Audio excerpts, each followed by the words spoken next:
احمدہ ونصلی علی رسولہ الکریم اما بعد۔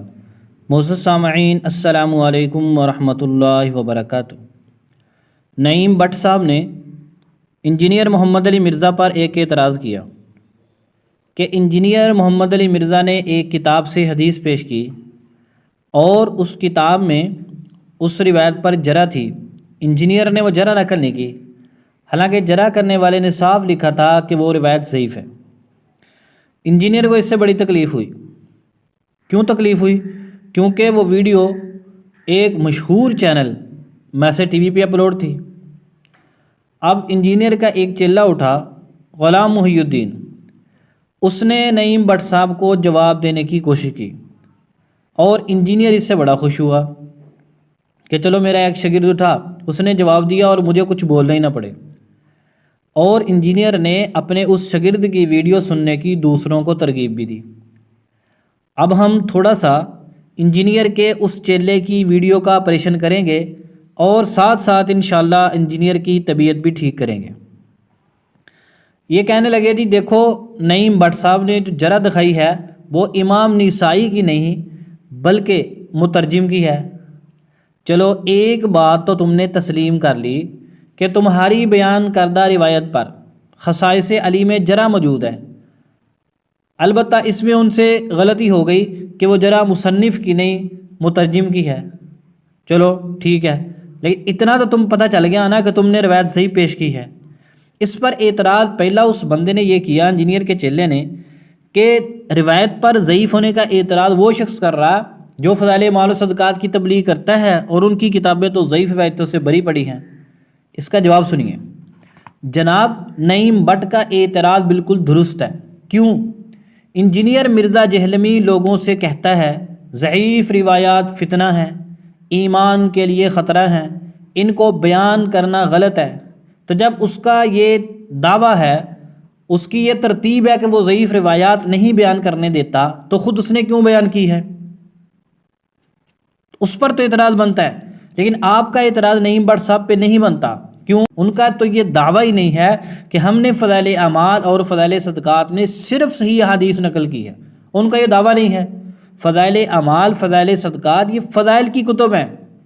تم کو اتنا بھی نہیں پتا کہ جمہور محدثین کے نزدیک ضعیف روایت فضائل میں چل جاتی ہے، لہذا انہوں نے بیان کر دی تو بالکل ٹھیک کیا انہوں نے، فضائل اعمال میں بھی صدقات میں بھی۔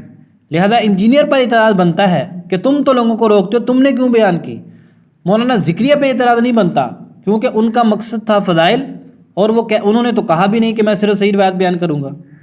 اچھا، دوسری بات کہتا ہے جی وہاں پر تو بڑی کہانیاں لکھی ہوئی ہیں، اور پھر اس نے انجینئر کے چیلے نے کرامات پر کچھ اعتراضات کیے ہیں۔ یاد رکھو، کرامات کے اصل بنیادی منکر معتزلہ ہیں، اور انجینئر کے حواریوں کو اعتزال کا معتزلی کیڑا تنگ کرتا ہے، جس کی وجہ سے یہ بھی کرامات پر اعتراض کرتے ہیں۔ اور کرامات تو برحق ہیں، جو کرامت صحیح سند کے ساتھ معتبر طریقے سے ثابت ہو اس کو تو ماننا چاہیے، ہاں جو ثابت نہ ہو اس کا انکار کا تو اس میں کوئی حرج نہیں ہے، لیکن تم ان کرامات کو کہانیاں قرار دے ہو۔ بالکل اسی طرح جیسے منکرین حدیث بخاری مسلم میں آنے والی کرامات اور معجزات کو کہانیاں قرار دیتے ہیں، جیسا کہ ملحدین قرآن پاک کے اندر مذکورہ انبیاء علیہم السلام کے واقعات کو اور کرامات کو کہانیاں قرار دیتے ہیں۔ بالکل تمہارا طرز منکرین حدیث اور ملحدین والا ہے، تم بھی اسی طرح ان پر اعتراض کر رہے ہو۔ اچھا، پھر اگلی بات کہتا ہے کہ وہاں لکھا ہوا جی اللہ کو بزرگ نے دیکھ لیا۔ اللہ کو کیسے دیکھ سکتا ہے؟ وہ تو موسیٰ علیہ السلام نہیں دیکھ سکے۔ اس انجینئر کے جاہل چیلے کو یہ نہیں پتا کہ وہاں پر خواب میں دیکھنے کی بات ہے، اور موسیٰ علیہ السلام کا تقاضا وہ خواب میں دیکھنے کا نہیں تھا، وہ بیداری کی حالت میں دیکھنے کا تھا۔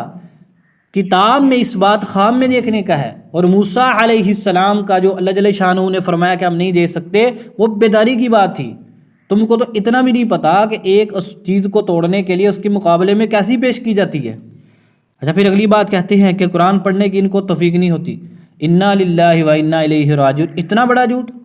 آپ چلے جائیں مراکز کے اندر، آپ دیکھیں صبح و شام الحمدللہ لوگ کتنا قرآن پڑھتے ہیں، اور تبلیغ سے جڑے حضرات کتنا قرآن پڑھتے ہیں۔ ہم الحمدللہ پڑھتے ہیں، ہمارے دو تبلیغ سے جڑے ہوئے وہ پڑھتے ہیں، پھر کہتا ہے جی کہ مرکز میں ترجمے والے قرآن ہی نہیں رکھتے، ایسے لوگوں کو الفاظ ہی پڑھاتے رہتے ہیں۔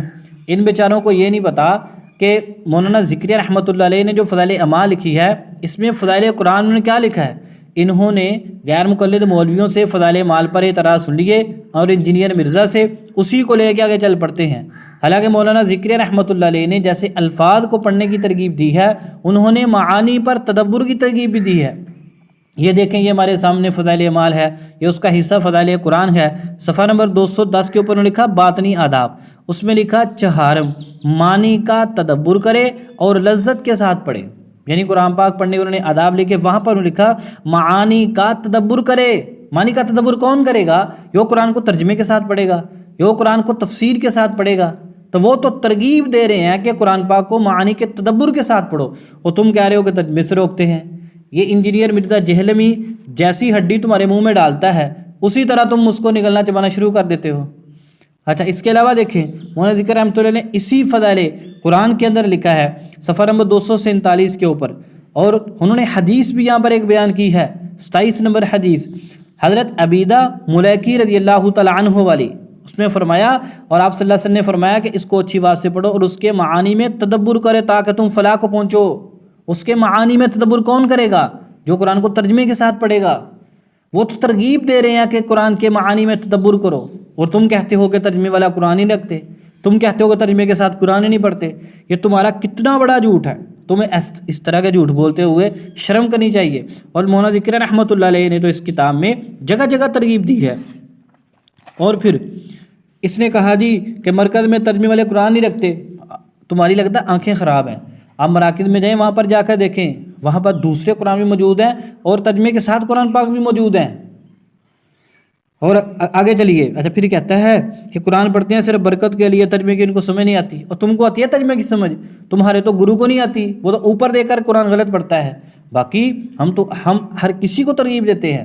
مولانا اشرف علی تھانوی رحمۃ اللہ علیہ نے ترجمہ کیا، اس کو پڑھیں۔ مفتی تقی عثمانی صاحب کا آسان اردو میں ترجمہ، اس کو پڑھیں۔ ہم تو ترغیب دیتے ہیں لوگوں کو، اور وہ بھی دیتے ہیں، اور یہ بات تم بالکل جھوٹ کہہ رہے ہو۔ اچھا پھر کہتے ہیں جی کہ جرا امام نے نہیں کی، وہ تو مترجم نے کی ہے۔ اچھا تم یہ تو مان گئے نا کہ جرا ہے، تو انجینئر نے بتایا کیوں نہیں؟ خصائص علی تم نے اپنی ویب سائٹ پہ رکھی ہوئی ہے، اور اسی کو پڑھنے کی ترغیب بھی دیتا ہے، اور وہاں سے یہ روایت بھی پڑھ رہا ہے، تو ساتھ اس نے کیوں نہیں بتایا کہ یہ روایت ضعیف ہے؟ وہ دوسروں کو کہتے ہو کہ ساتھ ضعف بھی بیان کرو، یہ خیانت ہے، تو تم نے یہ خیانت کیوں کی ہے؟ باقی اچھا چلو، مترجم نے شارح نے اس کو ضعیف کہا، لکھا تو ہے نا، تو انجینئر نے یہ بتایا آپ کو؟ اس نے بتایا تھا آپ کو؟ یہ تو انہوں نے بتایا تو تم نے یہ بات مانی ہے۔ اچھا پھر کہتے ہیں جی اتنا بڑا جاہل ہے انجینئر کا چیلا، یہ ویسے نہیں بٹ سب پر اعتراض کر رہا تھا، ہم تو ایسے بندوں کو منہ نہیں لگاتے، لیکن چونکہ انجینئر ترغیب دے رہا تھا کہ اس ویڈیو کو سنو، اس میں ایسے ہے، بڑی تعریف کر رہا تھا، تو ہم نے کہا چلو دونوں کی طبیعت سیٹ کر دیتے ہیں۔ اچھا کہتا ہے جی یہ صرف روایت نا امام نسائی نے نقل نہیں کی، عبدالرزاق میں بھی ہے، عبدالرزاق کی سند صحیح ہے یا ضعیف ہے یہ بتاؤ؟ پھر کہتے ہیں یہ مورخین نے بھی نقل کی ہے، اور اس بندے کو ایک کتاب کا صحیح نام لینا نہیں آتا، اور یہ چیلنج دے رہا ہے جی دیوبندیوں کو ایسے ایسے واقعات ہیں تمہارے سر جھک جائیں گے، میں دیوبندیت کو ایسے کر دوں گا۔ او جا یار۔